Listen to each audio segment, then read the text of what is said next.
नमस्कार।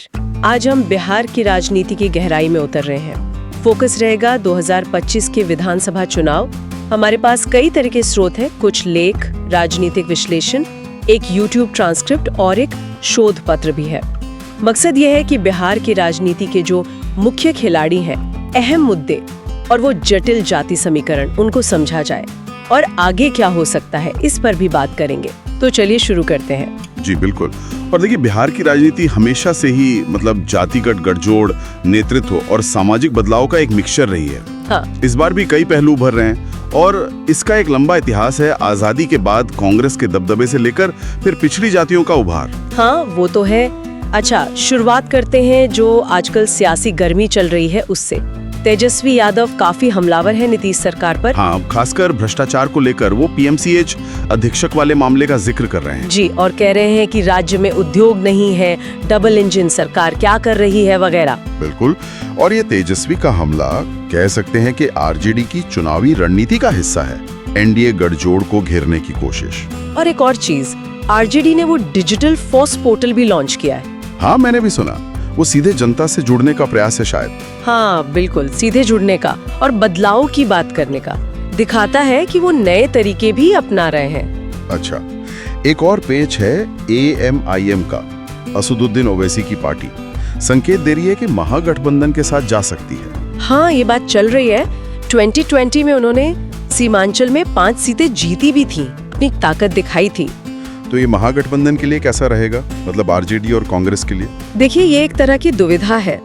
AMIM आई तो मुस्लिम vote शायद एक हो जाए, जिससे सीमांचल की करीब 24-30 सीटों पर एनडीए को नुकसान हो सकता है।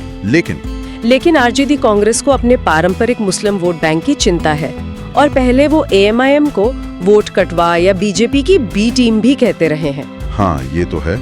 और फिर सीटों का बंटवारा, वो भी आसान नहीं होगा। बिल्कुल, वो एक बड़ी चुनौती होगी। अब आते हैं बिहार के राजनीति की धुरी पर, जाति। 2023 का वो जाति सर्वे, उसके आंकड़े काफी कुछ बताते हैं, है ना? जी बिल्कुल।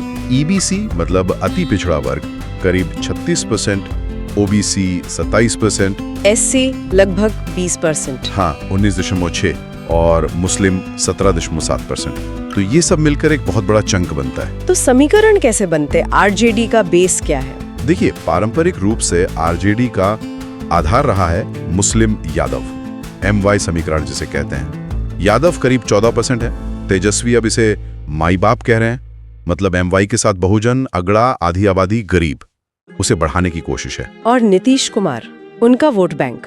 नीतीश कुमार टिके हैं लव कुश यानी कुर्मी कोयरी, जो करीब 7% है, और EBC वोटों पर। और एनडीए का देखें तो परंपरागत रूप से अगड़ी जातियां, ब्राह्मण, भूमिहार, राजपूत, कायस्थ, ये सब मिलाकर करीब 15-16%। साथ में बनिया, कुर्मी, कोयरी, पासवान, मुसहर, इन जातियों का समर्थन मिलता रहा है। तो उनका दावा करीब 48 से 55% वोट का बनता है। तो मुकाबला काफी कड़ा है। हाँ, किधर जाएंगे ये देखना होगा। जी। अच्छा, एक और बड़ा मुद्दा है शराबबंदी का। नीतीश कुमार का ये फ्लैगशिप प्रोग्राम रहा है। जेडीयू इसे महिला सशक्तिकरण से जोड़ती है। हाँ, वो दावा तो है, लेकिन सवाल भी बहुत हैं। जैसे 2022 में छपरा में जहरीली शराब से करीब 70 मौतें हो गईं। अगर बंदी है तो ये कैसे हुआ? सही सवाल है। और राजस्व का नुकसान? हाँ, CAG की रिपोर्ट थी, शुरुआती साल में ही करीब 1500 करोड़ का नुकसान। और अवैध शराब का धंधा तो चल ही रहा है, ऐसी खबरें आती हैं। इस पर तो बीजेपी के नेता भी सवाल उठाते रहे हैं। जी, RK सिंह जैसे नेताओं ने समीक्षा की मांग की है। तेजस्वी यादव ने कहा है कि वो ताड़ी से बैन हटाएंगे। प्रशांत किशोर तो कहते हैं 1 घंटे में खत्म कर देंगे। अब बात करते हैं भविष्य के चेहरों की। 2 युवा नेता उभर रहे हैं, तेजस्वी यादव और चिराग पासवान। हाँ, दोनों को भविष्य के मुख्यमंत्री पद का दावेदार माना जा रहा है। तेजस्वी को राजनीति विरासत में मिली है, ये सही है। पर चुनौतियां भी हैं उनके सामने। बिल्कुल। एक तो पिता लालू प्रसाद की जो MY समीकरण वाली राजनीति या जंगल राज की छवि का डर है, उससे बाहर निकलना होगा।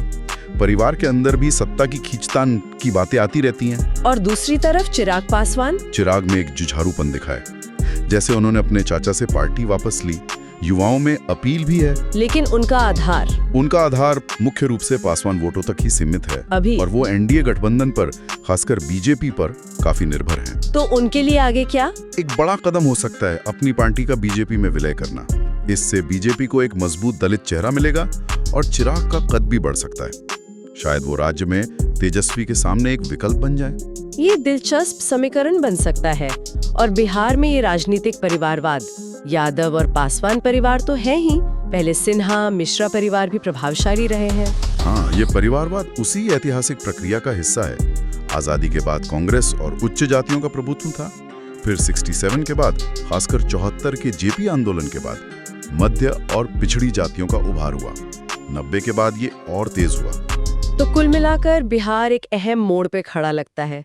एक तरफ एनडीए है जो कह रही है कि हम ही निरंतरता दे सकते हैं, दूसरी तरफ महागठबंधन है जो सामाजिक न्याय और नौकरियों का वादा कर रहा है, और फिर प्रशांत किशोर भी हैं जो व्यवस्था परिवर्तन की बात कर रहे हैं। 2024 के लोकसभा और उपचुनावों के नतीजों से तो एनडीए को थोड़ी बढ़त मिली है ना? मनोवैज्ञानिक बढ़त तो मिली है, लेकिन तेजस्वी की लोकप्रियता बढ़ी है, जातिगत समीकरण बदल रहे हैं, शराबबंदी जैसे मुद्दे हैं, नीतीश कुमार की अपनी विश्वसनीयता भी एक फैक्टर है, तो मुकाबला भी खुला है। बिल्कुल।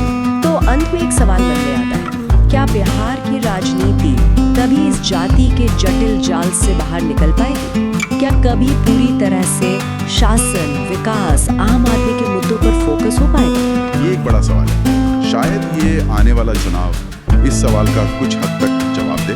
देखना होगा।